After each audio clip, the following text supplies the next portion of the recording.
Have you ever noticed this pattern?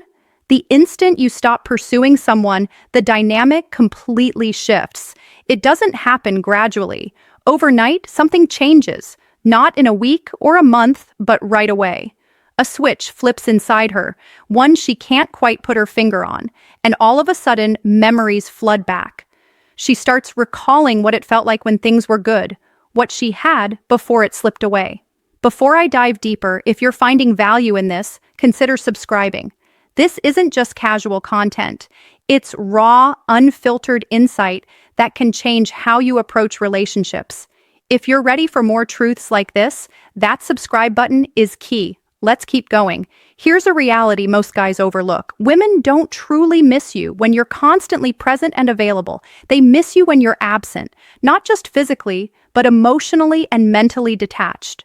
When your energy pulls back, when your attention shifts elsewhere, that's when the process begins. The longing sets in, the questions arise, the second thoughts creep in. But make no mistake, this isn't about playing games or trying to manipulate anyone. This is rooted in something more fundamental, something instinctive about how human attraction, why constant availability kills attraction functions. Too many men get it wrong. They believe constant availability proves their worth. They think being ever present makes them indispensable. But that's not how it works. When you're always there, always responsive, you fade into the background. You become predictable, like a piece of furniture in the room, reliable, but unnoticed.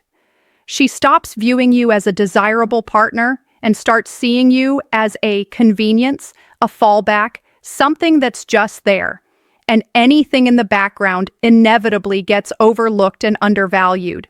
Now, pay attention to what happens next, because this is where it turns fascinating. The second you withdraw, the moment you redirect your time, your focus, your energy toward yourself, her mind reacts in ways she doesn't expect. Subconsciously, a sense of unease builds. It's not always obvious to her at first, but in the deeper layers of attraction, an internal alert triggers. Wait, what's happening? Why has he stopped pursuing? What's different now? This ties into core elements of human psychology, not just opinion or guesswork, but observable patterns. People often desire more intensely what feels at risk of being lost rather than what's guaranteed and always accessible. When you were chasing, she held the upper hand. She knew you'd stick around, that you'd accommodate, the psychology of absence and longing, accept whatever came. But when you change that, when you prioritize your own life, your goals, your personal development, the balance shifts. Suddenly, you're not orbiting around her anymore. She's no longer the automatic center of your universe, and that disruption can unsettle her deeply, not necessarily because of love, at least not initially, but because it challenges her sense of control. What follows? She might start initiating contact. It could be subtle at first, a message, a social media interaction, a casual inquiry. She's probing, testing the waters to see if you're still invested, if she can still pull you back in. This is the critical juncture where many men stumble. They spot that outreach and react immediately, responding eagerly, jumping at the chance, thinking, yes, it's working, she's returning. They resume the pursuit, and in doing so, everything resets to the old pattern. They lose ground again. Why? Because her initial reach out often isn't purely about genuine reconnection yet. It can stem from her own needs, validating her appeal, confirming she's still desirable, reclaiming a sense of influence. If you reply too quickly, too enthusiastically, too readily available, you reinforce the old dynamic. You're still the predictable guy, the one who waits, the one who's always there. And once that's confirmed, any budding interest fades. But if you maintain composure, if you stay centered on how her mind reacts to your withdrawal own path, your purpose, your growth, a different outcome unfolds. The absence becomes more pronounced. The reflections deepen. She begins replaying the positives, the way you showed up, the feelings you evoked, the efforts she once dismissed.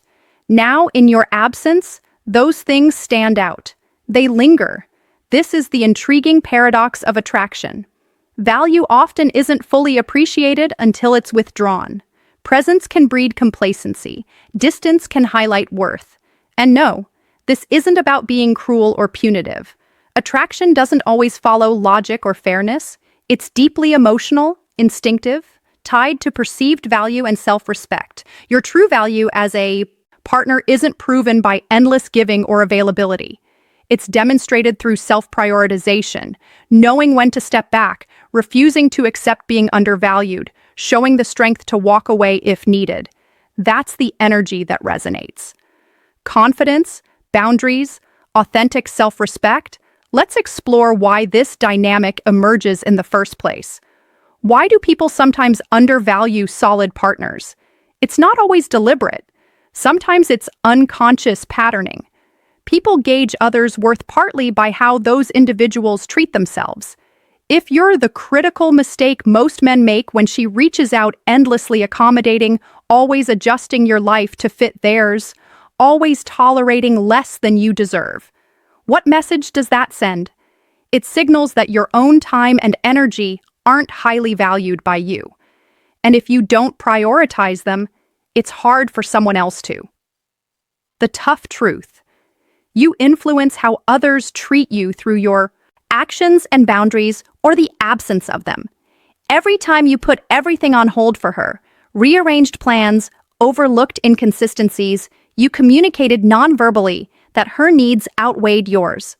Breaking that pattern requires real change, choosing yourself not from anger or retaliation, but from genuine self-worth.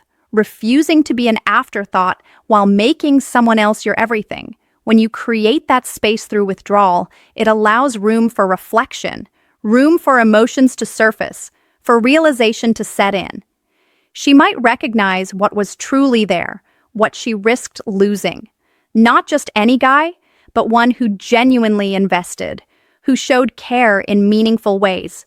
Crucially, by the time that awareness hits, you should already be evolving, not pausing your life in anticipation of why self-prioritization sparks real desire. Her return, genuinely advancing, focusing on health, goals, personal fulfillment, becoming the best version of yourself. Because if the withdrawal is just a tactic to lure her back, it's inauthentic and unsustainable. The real power comes when you release attachment to the outcome. When indifference becomes genuine, not forced, not a ploy. That's transformative energy, magnetic because it's rooted in self-sufficiency. Most people linger, hover, accept minimal effort in hopes of more. But the one who fully detaches, who prioritizes self-respect, that stands out. It disrupts expectations, highlights rarity. In her mind, the progression might look like this: initial relief, space, finally, no pressure. Then, as time passes and your absence holds steady, no check-ins, no reactions, she starts wondering. Questions build: is he all right? Has he moved forward? Why no effort to fight for this? Patterns she's used to, persistent pursuit, aren't building genuine indifference and unshakable confidence playing out. You break the script, and breaking expectations can spark intrigue.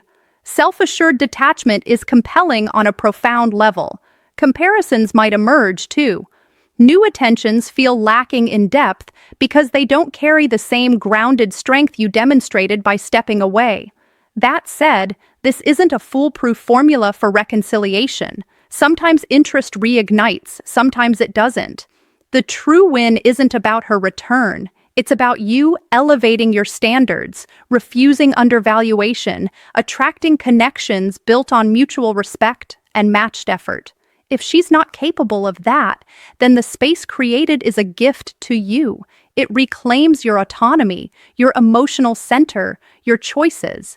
You become someone who doesn't seek external validation for worth. You're worthy inherently. Shifting focus inward reinforces that. So, embrace the space. Allow the wondering, the reflection, but for your sake, not hers, because you deserve reciprocity, respect, and energy that matches yours. Final thoughts. The real win is you.